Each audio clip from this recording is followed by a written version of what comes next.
He's here tonight to explore some of his biggest cases, from international drug busts to the Russian and Italian mobs, to biker gangs and contract killers, to corrupt unions and SWAT work. Michael infiltrated groups at home and abroad, assembled teams to create the myths he lived, concocted fake businesses, coordinated busts, and helped carry out arrests. Get the ultimate insider's account of the FBI for Michael, who has been recognized at the highest levels for his undercover assignments. And FYI, Sylvester Stallone's Balboa Productions recently acquired the film rights to this book. So all 50 of us or so, let's give a big round of applause for Michael. Thanks so much, Michael. Thank you very much.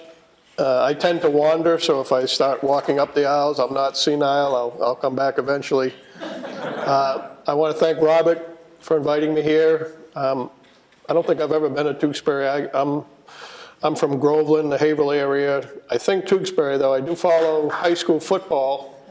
I think you guys are in the Super Bowl, correct? Yep. Congratulations. All right, I'm going to tell another quick FBI story that made me think of it as I saw you sitting here. When I was assigned to Philadelphia Division, one of my jobs at one point was to execute arrest warrants, fugitive warrants. So people who had warrants for them, they would hide and we'd go look for them, and sometimes we found them and sometimes we didn't. But we came up with an idea one time, a long time ago, that we would send out notices in the mail that the fugitive had won a TV, all right? And they had to come to a certain location, and there was seating just like this, and we probably got 100 of them to show up. And behind the wall, there was about 200 cops.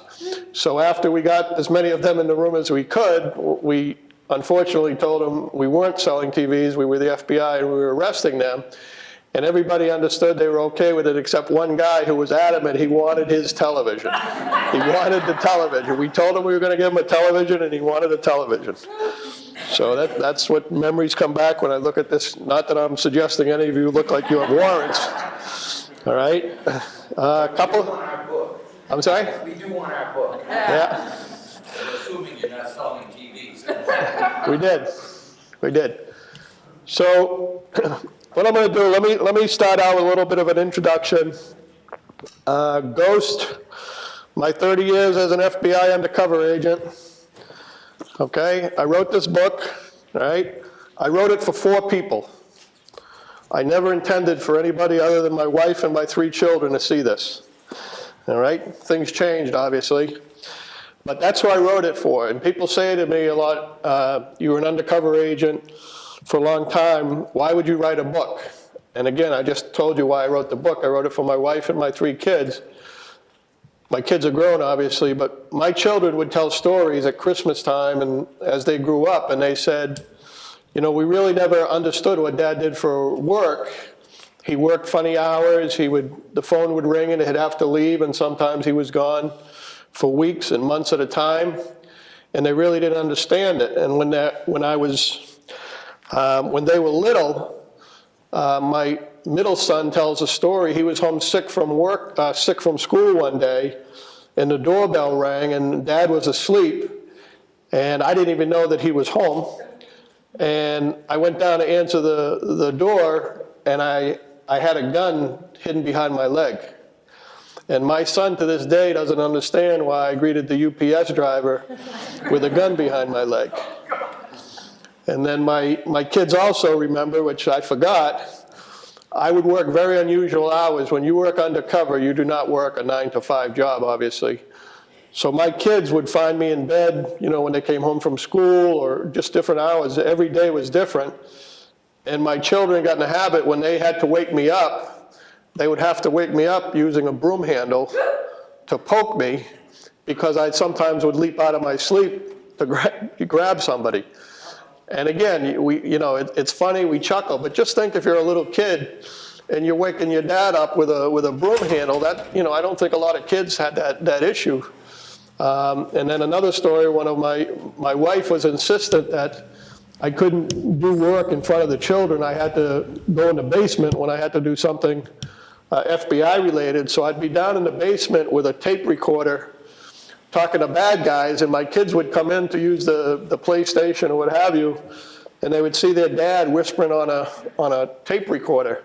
And again, it didn't make any sense. So these were like family stories that took place over the years, and I finally said towards the end of my career, number one, I wanted to thank my wife, okay? Do you know why I'm a good undercover agent? Anybody? I'm sorry? No one knew you were undercover. No one knew you were undercover.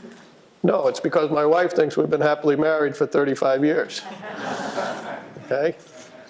Again, joking, but I really wrote this to thank my wife because she basically raised our 3 children. I was working and gone so often, and she had to run the ship. So it was to thank my wife, and it was explained to my children, and then it got some commercial recognition. That's another story, a long story. So I have a second reason for doing it. Number one, I want you to understand this. For 30 years, I kept my mouth shut. I never spoke about anything. My wife and my children literally didn't know what I did when I went to work. Okay, I was a police officer before I was an FBI agent. And when I was a police officer, I had been sent into a bar one night on a disturbance call, and I got jumped in the bar, and I got, my shoulder was separated, and I got 2 bad black eyes. So I went home that night. I was a young police officer, and my wife, we had just had our first child. And I went home, walked in with 2 black eyes and a separated shoulder, and my wife started yelling at me. Right? Now, excuse my language, but I just got my ass kicked, and my wife's yelling at me because I come home, beat up. So we had decided at that point, and again, I hadn't even joined the FBI at that point. We decided at that point that what I did at work stayed at work, and I didn't bring any of that home. And that's something that we continued throughout the years. So when I wrote this book, I gave it to my family about 3 or 4 Christmases ago. I surprised them because they would see me sitting at the kitchen table. This is the way I use a computer, like most of you in this room, I bet. They saw me tapping away, and I wrote this, and I gave it to them at Christmas, and they read it literally from front to back that very day.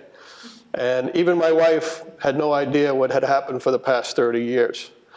So that's a segue into why do I go commercial? Why do I sell this book? Why does Sylvester Stallone purchase the film rights? What I do now, in addition to my family, taking care of my family, I also want to speak for other undercover agents who are currently doing this. Whether you know it or not, you have FBI, DEA, ATF, state police, Tewksbury, I don't know about Tewksbury, but Boston police, Mass State Police. You have police officers and federal agents out doing this stuff as we speak. They don't want any recognition. They don't need any recognition, but they do want, I want you to understand that there are people out doing this as we speak. So when you hear some of the stories in the book that I took place with me over the past 30 years, this stuff goes on as we speak, obviously. All right? I was never in the military. My 2 sons both served in the military. I have the highest degree of respect for our military and our military members. I think it's the greatest calling you can have. I think law enforcement is a close second.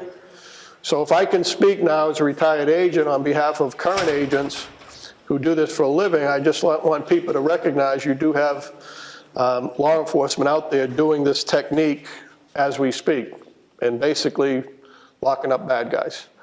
All right? I joined, you'll soon see I'm also not a professional speaker. I was a police officer in the early 1980s. Okay, I worked as a police officer both in Florida and Vermont for about 5 years. And one day I went to, there was a bank robbery, and I responded to a bank robbery, and Jurisdiction-wise, the FBI federally also responds to bank robberies. So we would interact with the FBI agents, and I didn't know it, but one of the FBI agents who was responding to the same bank robbery was the local recruiter who tries to hire people away from police departments. And he asked me if I had an interest in the FBI, and I really didn't. I loved being a cop. My dad was a cop, my grandfather was a cop, and now my son is a cop. All right, so you got 4 generations of doing the same thing. I didn't even know you had a choice growing up. All right, really, if you're Irish and Catholic and live near Boston, you know, that's pretty much where you go. Or either that or you join the other side. I'm not going to get into that one. All right, but again, I knew I was going to be a cop literally from the time I was a kid. All right, I really didn't know that I had other alternatives, nor did I want. So I grew up in the Haverhill area. I played a little sports. I was lucky enough to get a college scholarship to play baseball in Florida. All right, so at age 17, I left Massachusetts to become the center fielder for the Boston Red Sox. All right, didn't work out. All right, I thought I was good until I went to Florida. All right, I don't know if any of you have ever seen high school baseball in Florida, college baseball. They're a lot better than we are, all right? So I had to do something. My father died when I was 19 years old. I was away at college. I came back to bury my dad, and anybody here in law enforcement, any cops here? Okay, all right. You hear about the thin blue line or the blue line. When you're a cop, you have an extended family. Not only do you have your regular real family, you have your police families. Because when something happens to a cop, other cops step up, all right? You've seen police funerals, you've seen demonstrations of that. So when my dad died, I was 19 years old. I didn't know what I was gonna do. I thought I was gonna play baseball. That didn't work out, like I said. So when I came home to bury my dad, some of his co-workers, other police officers, kind of took me under their wing, and we ended up arranging an internship. So during that winter, my father died during the fall, but that winter my school had a 6-week internship program where you could basically go and learn a trade or see what you wanted to do. And the police department was kind enough to take me on and kind of take me around and show me stuff. So I would sit inside a cruiser and I would answer calls. I couldn't get out at first. You know, I don't know if you know it, you can't open the back door of a police car from the inside. So I would sit there and watch them, and I was spellbound. I just was fascinated by the job. All right, and I know we live in an era where there's some controversy concerning police. You may or may not agree with me. I respectfully tell you that 98% of police officers do a phenomenal job. Okay, it's a tough, tough job. And it kind of irks me to a little degree that people who have never walked a mile in their shoes comment on what the police do. Until you've been in an alley by yourself, or until you've had to pull somebody out of a car that may or may not have a gun, that's not an easy thing to do. So again, I understand we live in a society, a free society, and people are welcome to express their views, but I'm telling you from personal experience, 98% of cops do the right thing. All right, so I wanted to be a cop. I became a cop, and then that divine intervention with the FBI happened where I bumped into that recruiter. He said to me, you know, have you thought about joining the FBI? And I said, no, I'm happy. I was a street cop. You know, I loved it. He said, well, here's the application and here's the pay scale. All right, so when he showed me the pay scale, it was double what I was making getting beat up in bars. All right, so I put it in an application, never thought I'd get selected, and lo and behold, you know, about a year later, I get a letter in the mail saying, you know, you've been appointed an FBI special agent. So there was no grand plan, let me tell you. I didn't plan a lot of this stuff. I didn't plan going to Florida to play baseball. This stuff just kind of happened. I joined the FBI, and let me stop there because now we're getting into the book. What am I doing now? Okay, I spent 35 years in law enforcement. What am I doing now? right? Now I have an easy job. I am a consultant and technical advisor to Hollywood. All right? So when they make movies and they make TV shows, they pay people like me crazy money to do the same things I was doing for 35 years. All right? Equalizer 2 was a recent movie, Denzel Washington and Pedro Pascal. It was filmed in Boston last year. I was the law enforcement consultant on that, and I had to teach Denzel Washington how to differentiate between a suicide and a homicide. Okay? And it's silly, but when you see TV or see movies, they never really get the law enforcement piece right, but at least they're trying. You know, they really do try to get it as close to possible, and that's my job to say, this is crazy, this would never happen, etc. Michael, can I interrupt you for 1 second because we have a room of 50 people? Yep. We are showing The Equalizer 2 this Friday night at 7 o'clock. True story, I did not know it was going to say that. And, all right, so when you watch it, you have to stay to the very end. Under consultants, you'll see my name. Okay? And then the other thing I'm doing, because I can't go do police work anymore, is I'm writing another series. I'm writing a fictional FBI series. So you're going to see this coming out, hopefully in the future. But I want to share with you something that, this went out on there's a website called Criminal Element, and it focuses on crime-related stories. And they asked me to do a piece, and it was called Writing FBI Thrillers versus Real-Life FBI Experiences. And I'm just going to read you one paragraph to kind of tell you how warped my mind is. All right? The biggest difference between my previous real FBI life working undercover and my post-career writing FBI fictional thrillers is simple. I can't get shot or stabbed sitting at my kitchen table pecking away at computer keystrokes. Chuckle if you will, but it's the honest truth. After 30-plus years of sticking my head in the lion's mouth on almost a daily basis, waiting for the massive jaws to clamp down, that one potential bad day is over forever. It is a huge relief, but at the same time, it's still difficult to accept that these incredible FBI challenges will never be available again, and that chapter of my life is closed forever. I'll do the next best thing now. I'll write about that captivating life. So again, I'm retired, but I'm working on TV and movies. Stallone has purchased this film, the film rights to this book. I have to go out there the first week of January and sit down with the screenwriters and start putting that together. All right? People get, like this young lady over here, get excited about hearing there's a movie or TV show. And I don't know any of you, but I'm telling you, that really doesn't matter to me. This was my life. This was the best thing I'll ever do. So anything that happens beyond this is gravy. It's just funny because I tell people now that I'm in Hollywood and I go out there on a frequent, and they actually paid to send me out there, which is even better. Every time I come home, I want to do two things. I want to take a shower and wipe off the grime and the filth, and I want to check my wallet to make sure I still have my wallet after that. It's a different world. I've spent 35 years in the police world, and now I'm working in Hollywood. It's two different worlds. But this is what got me there. This is what started. So I'm going to take you through this a little bit and explain what's inside, and hopefully some of you may have taken a peek at it yet. If you haven't, you're welcome to take a look. If you do read it and you do like it, I have one request, because my publisher makes me say this at every event. We would encourage you to put any reviews on Amazon for us.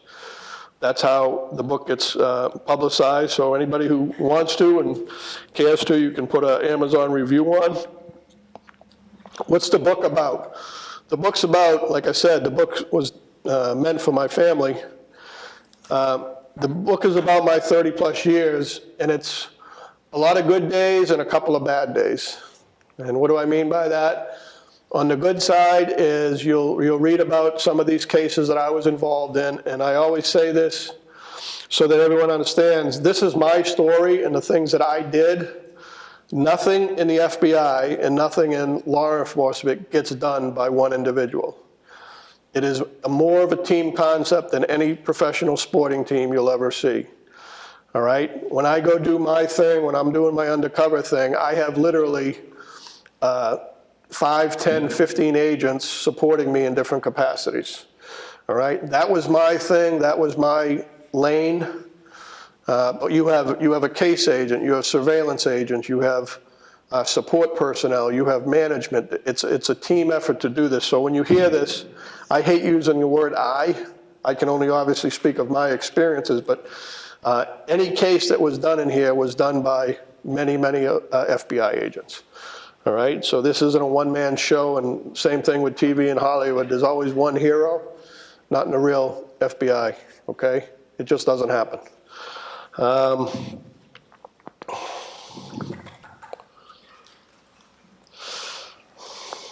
So when I talk about good days and bad days, let's talk about the bad days first, okay? In 31 plus years of FBI work, I loved getting up every day and going to work. I don't know what any of you do for a living, but if you get up and hate your job, I feel bad for you, because every day I got up, including the last day of FBI life, I loved going to work.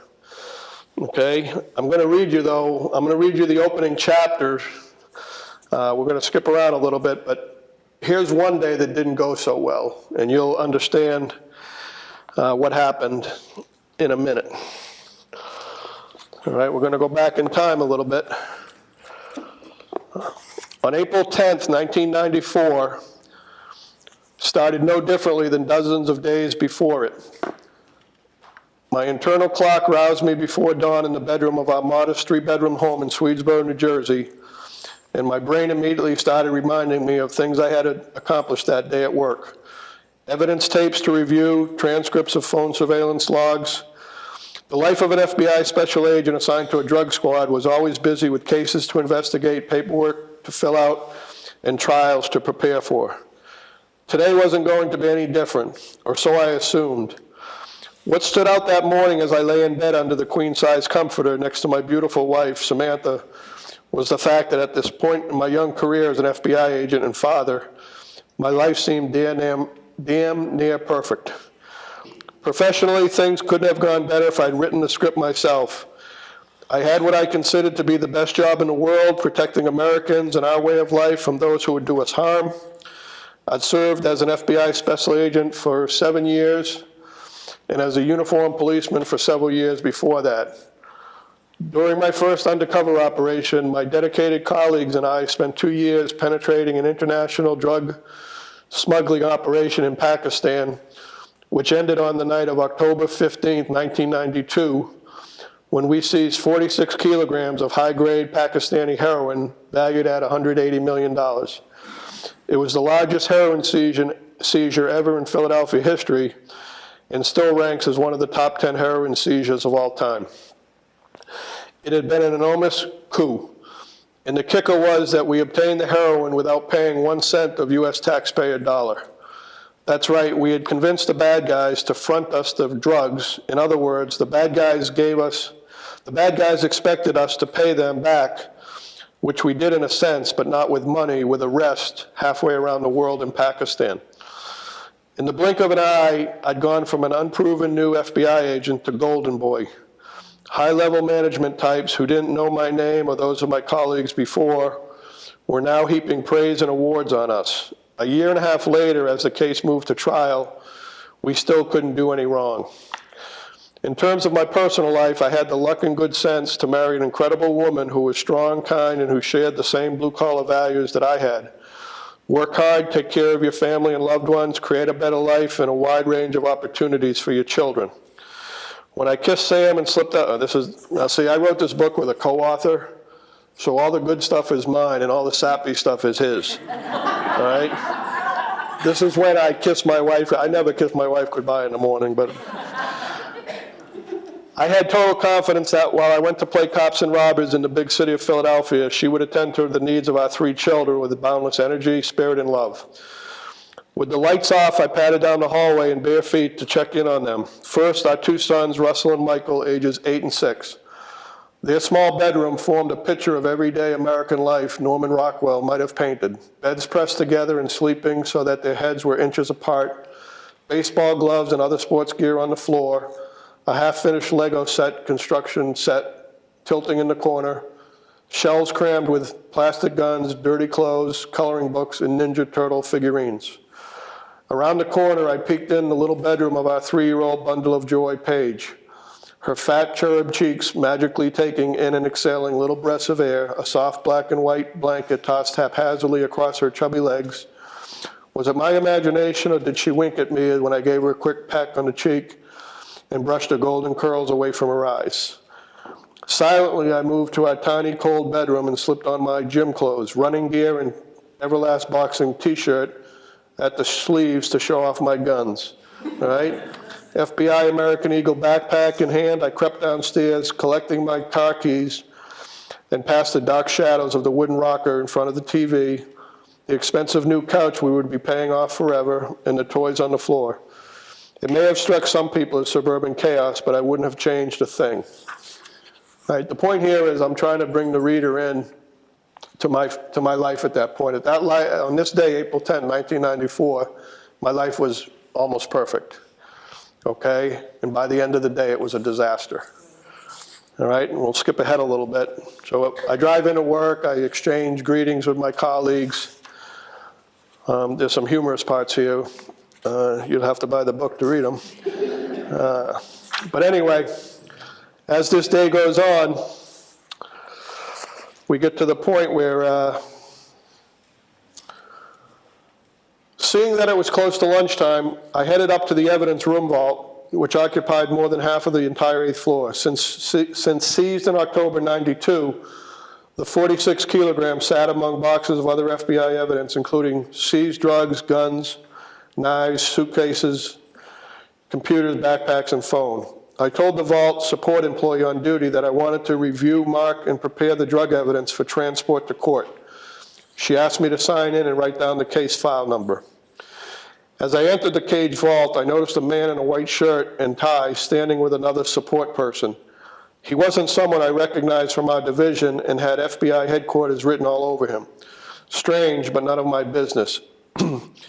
When I started looking for the Pakistani heroin, 2 more support employees entered the vault, walked over to the stranger without acknowledging me, and whispered something in his ear. Their behavior struck me as odd and alerting. An unpleasant feeling started to spread throughout my bodies.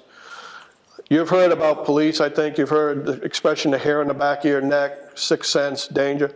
I'm telling you, as a cop and as an agent, you recognize danger before it happens. Okay, you see a problem coming, you know something's coming. Okay, it's a sense that I'm telling you is accurate. I can't define it, but I know when something's gonna go bad, and I know something's gonna go bad here. The stranger turned to me and asked in an aggressive manner, "What are you looking for?" I didn't know him from Adam and hadn't bothered to introduce myself. So I responded, and I apologize for my language, ladies. I responded with my usual curt, "Who the blank are you?" He replied simply, "You need to go see your SAC, meaning the special agent in charge, or the big boss, the top guy in the entire office." It had the effect of a slap to the face. Staggered and pissed off, I asked myself, why is a complete stranger telling me to leave the evidence vault and go see the big boss? Then I noticed that one of the boxes he was examining had my case file number written on it. What the hell is going on, I asked myself. Why is he looking at the evidence in my case? Alarms sounded in my head. Rather than stand there and argue, I returned to the squad area to look for my supervisor, but he wasn't there. My mind racing 1,000 miles an hour, I went down Mahogany Row, where all executive management sat, and proceeded directly to the SAC's office, skipping 2 levels in the chain of command, my supervisor and the assistant special agent in charge. The FBI is a very militaristic organization. You only report to the next level above you, and I had now skipped 2 levels. That's how bad I thought something was. So I'm now going to see the head of the office. Our SAC, special agent in charge, was an outstanding leader who made a point of showing up at your desk on a regular basis and asking you what was going on with your various cases. He made it clear that if you worked hard, you had nothing to fear. On the other hand, if you were lazy, he would make your life miserable. He and I had an excellent working relationship. So upon entering his office, I started ranting that there was some guy from headquarters up in the evidence vault messing around with my evidence. I reminded the SAC that I had an important trial coming up, and I didn't need some pencil-pushing, auditing some compliance issue when I had more important things to do. The SAC looked me dead in the eye and said, "Mike, the trial is the least of your worries." My heart skipped a beat. What are you talking about? He stared at me with steely eyes of a medieval executioner, causing a chill to course through my body.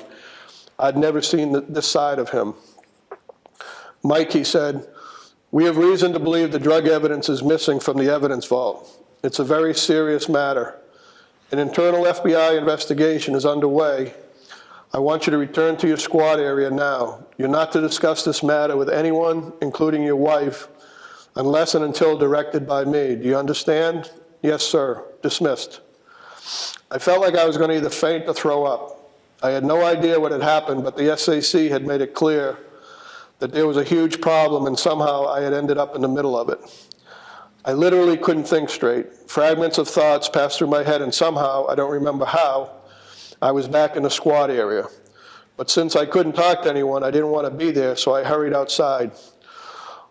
All the while, I kept telling myself to calm down and try to think straight, but it was impossible. My blood pressure had shot so high that it felt like my head was about to explode. Am I a suspect, I asked myself? Does the SAC really think that after all the work I did to make the case, I stole the Pakistani heroin? To my rational mind, that didn't seem possible. But his words kept repeating in my head. The trial is the least of your worries. Clearly, he regarded me as a suspect. Why?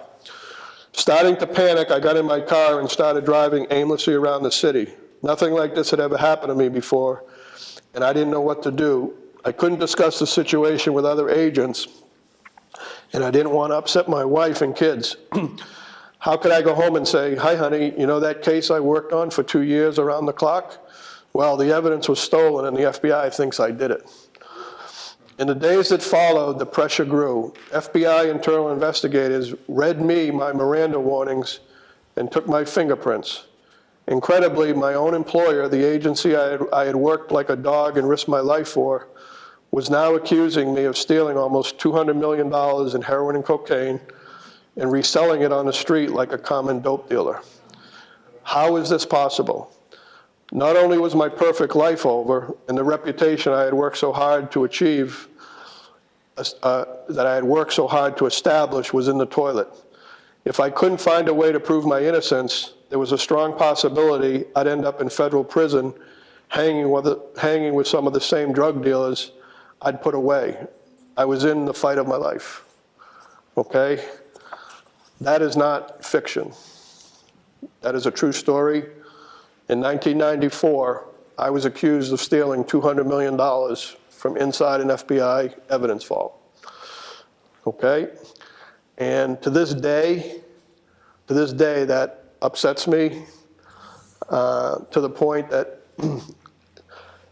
when you serve in law enforcement, you don't make a lot of money, you all know that, but what you get is a reputation and your integrity. And to have that challenge, to have that temporarily destroyed, was just horrific, right? So that's how the book starts.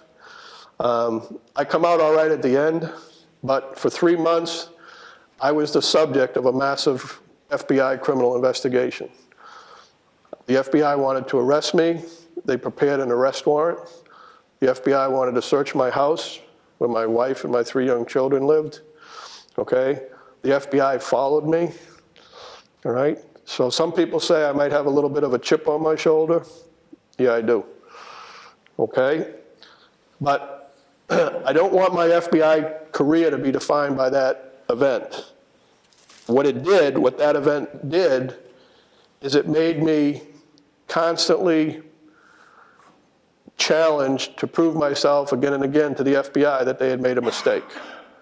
So that happened only 7 years into my FBI career, and I use that as motivation going forward to make cases the rest of my career.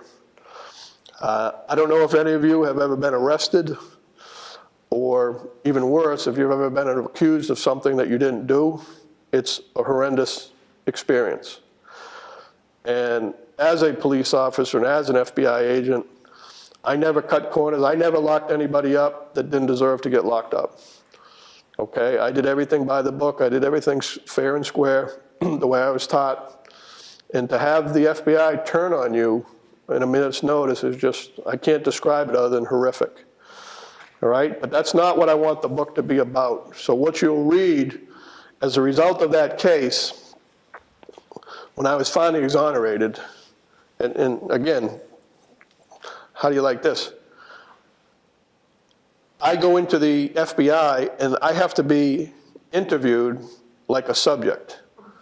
So I'm having my rights read to me. That's backwards because I'm supposed to be reading my rights to everybody else. Okay? They had to take what's called your major case prints. They take fingerprints, not only of your fingerprints, but of different parts of your hand to see what you may have grabbed.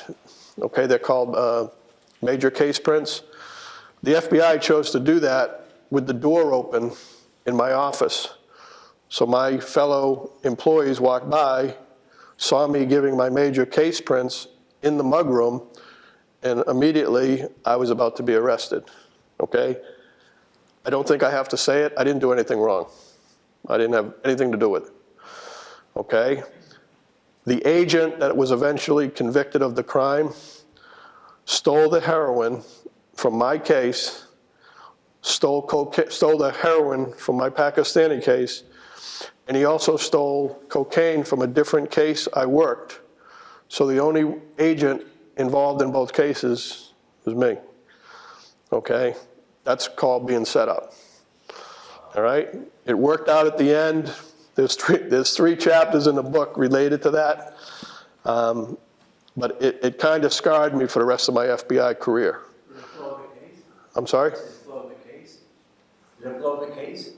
Did we close the case? Did you blow the case because of what happened? Did we blow the Pakistani case? Yeah. No, we actually took the real event. This is a good chapter, a good day. When that happened, we took the facts that the evidence was stolen from the FBI evidence vault, and we convinced the Pakistani defendant we had extradited to the United States to cooperate with us in another case as if he had been released from jail because of the theft, and we ended up making a second seizure based on that. So that's what I'm talking about, turning a horrible event around to something positive. But what that did for me at that point was I never trusted the FBI after that, and I'm sad to say that, but after what they did, I just couldn't get over the fact that they would think I did that. So I kind of became a little bit of a rebel, maybe, I don't know what you want to call it. But it's what drove me to work these other cases later. So what you'll read about in this case, about that event is about 3 of the chapters out of 20. So it's not the big story in the book, but what it did was make me work even harder. And I wanted to really throw it back in their face every time I made a case. So after this, I went undercover. I had worked undercover before this, but after this event, I went undercover time and time and time again. All right? I don't know what you know, sir. We're going to get to questions in a minute. Do you mind waiting 1 second? I'm right on time. You go first, too. If we start with questions, we're going to lose the rest.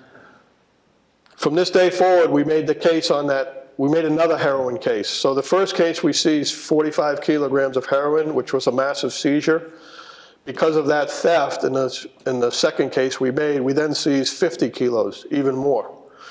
So in 2 cases, we seized $400 million worth of heroin, okay? And we didn't pay a penny for it, all right?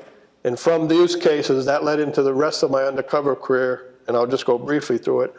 I worked against the mafia. Everybody knows what the mafia is, okay? Before 9/11, organized crime was the biggest criminal threat in America. So back in those days, before 9/11, the mob was our biggest threat. And I ended up working 3 cases, totaling about 10 years combined of working undercover with the mob. I basically spent every waking moment with them, sun up to sundown. So you read some stuff about the mob in here, you read some stuff about, we infiltrated the Outlaw motorcycle gang. I can't ride a bicycle, let alone a motorcycle, but there's ways to do it. And again, people would say, how can you, I don't look like a biker, I hope I don't look like a biker. I'm sorry? No, you don't. No, I don't. Okay? But just remember, there's no black and white people in the world, there's only green. People will do anything for money. So if you can convince them to deal with you over financial matters, you're in good shape. But you read about the mob, I did a case against the Russian mob, that was interesting. I had never done vodka shots at 8 a.m. in the morning until that case. All right, that doesn't make for a good rest of the day. All right, you don't want to be drinking vodka at 8 o'clock in the morning. Okay, that was normal for them. That's the first thing they did when they woke up. All right, I went from the Russians into the Italians. We're picking off every ethnic group here we can find. We already did the Colombians. Okay, and I joke about that in a serious way. And again, I don't want to get into the current day politics of law enforcement and the FBI. Everybody knows what's going on in Washington these days. This book doesn't have one word of politics in it, okay? Street agents like me, our job is to make cases. We don't get involved in politics. So please don't ask me a question later about the current state of affairs, because I'm not going to answer you. So again, going through all these cases, 2007, approaching the end of or what I thought was the end of my career, we get information and we have an informant who has access to the Sinaloa Cartel. For those of you not privy to the Sinaloa Cartel, most of you have probably heard about Chapo Guzman, Shorty. He's on trial right now in New York City. All right, he was the world's most wanted fugitive at one time. We made a case against Chapo Guzman. Okay, we indicted Chapo Guzman out of the Boston Division in 2012. That's all in here. I'm going to go through and I'm going to get to your questions in 1 second. I'm just going to read you a couple other things, just so you don't think every day was a bad day. 99% of my career were good days. That one incident kind of got off track, but everything else was great. I told you I worked against the mob, the LCN, La Cosa Nostra. And I didn't know it. I don't speak any other languages, but I do speak mob, okay? And you tell me at the end of this paragraph if you understand mob talk, because here's a typical conversation. I'm Mikey. My name in this case was Irish Mike, okay? Mobster, hey Mikey, what's new? How they hanging? Listen, Mikey, I need to talk to you about those things. Them things that I need. Irish Mike, what things you talking about? Mobster, those things, not the other things. Those things I told you about. Irish Mike, those things, yeah, what do you need? Because I got those things and not the other things. Those the ones? Mobster, yeah, perfect.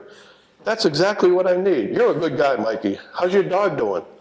Irish Mike, the dog's good, real good. You want to go get a sandwich? All right, that's a typical conversation. You spend hours and hours of time with these guys, and maybe 5 minutes you're collecting evidence, and this is the nonsense you put up with. Here's a little bit more serious mob conversation. Do you understand what a made man is? You've heard about a made man. In the LCN culture and the mafia, made man, it's a myth, but it's what everybody believes. You have to have killed somebody to become a made man. That's not true factually, but that's what the belief is. And if you lived around here, in 1989, there was a famous case where the FBI recorded a mafia initiation in Medford, Massachusetts. It's the only time the FBI ever recorded an actual introduction. One of the gentlemen here that I'm working against was at that ceremony, so he's a legit mobster. He's a real deal. But I'm being introduced to him for the first time by another mobster. And we're sitting in a hotel room in Tampa, Florida, and I just want to go through quickly. Here's another mob conversation. Everybody probably recognizes the name Joe Pistone. You know who Joe Pistone is? Donnie Brasco, okay? You also know he recommended the book, okay? All right, you're gonna hear Joe Pistone referenced in this conversation. I'm obviously a friend of Joe Pistone's, but see what I do when I'm confronted with that information, all right? The bad guy's name is Natalillo. Natalillo, he, meaning the made guy, he may say okay, and they may work something out, and the Tampa mobster may get something worked out, because he will know, and they will know how to talk to each other. Even I don't know that, okay? So what he's saying is he's not a made man, but the guy that I'm being introduced is, so that guy's gonna be able to settle this dispute. Me, my head's spinning, Bobby. Natalillo, even I don't know all this. Me, that's between those two. Natalillo, there's things that I don't even know because there's things I can't say to him. Do you understand? If he's real, if he's a made man, I can't. There's things I can't say to him. Me, no, he's real, I'm telling you. If that's what I think that's what you'll find out. Natalillo, I've seen real cops that are real too. Me, he's gotta be good then. Natalillo, how about the ones right inside? Me, inside where? Natalillo, your organization. Why, you don't think there's none in it? Sure there is. Me, there's cops inside your place, all right? I'm talking to this gentleman, we're closer than this gentleman and I have a recorder on, and I have an FBI badge on my body, but there's none in his organization, okay? There's cops inside your place, Natalillo, not our place. We know there's none in ours because we know everybody in our circles, as he tells an FBI agent, okay? But there's other circles they get in. Look at Joe Pistone, what he did. Who's that? What he did to those guys in New York. They got $1 million bounty on his head to kill him. He's a federal agent. He went in. Was that a movie? Natalillo, it's a true story. Me, I didn't know that. Natalillo, that's a true story. Those are real people. That's a true story. Me, I didn't know that. I thought that was Hollywood. That was a premonition even before Hollywood. Natalillo, no, that's true. Me, now pay attention here. He got in with those guys, oh yeah. And they treated him like one of his own? Yeah, me. And nothing happened to him? Natalillo, well, they got him out before something happened. He testified and then they moved him. Changed his name, witness protection, the whole thing. Me, what would they have done if they found out? Natalillo, killed him. Me, who was he? Natalillo, there's a $1 million bounty on his head. Me, oh, I saw that on HBO one night. I didn't know it was a real story. Oh yeah, it's a true story. Me, how could that happen? Natalillo, he portrayed himself on the street, just like a guy. All you need is one guy. So there's a mobster telling an FBI agent that if they figure out an FBI agent has infiltrated them, they'll kill them. We use that tape in about 4 or 5 different trials to explain the mindset of the LCN. So the reason I try to invoke a little humor as we talk here, what we do is very serious, obvious. You gotta have a release valve, you gotta have some humor, but these guys are dead serious, they'll kill you, okay? Agents have been killed doing this type of work, all right? We're getting ready to wrap it up here. Anybody know why the name of the book is Ghost? Any idea? All right.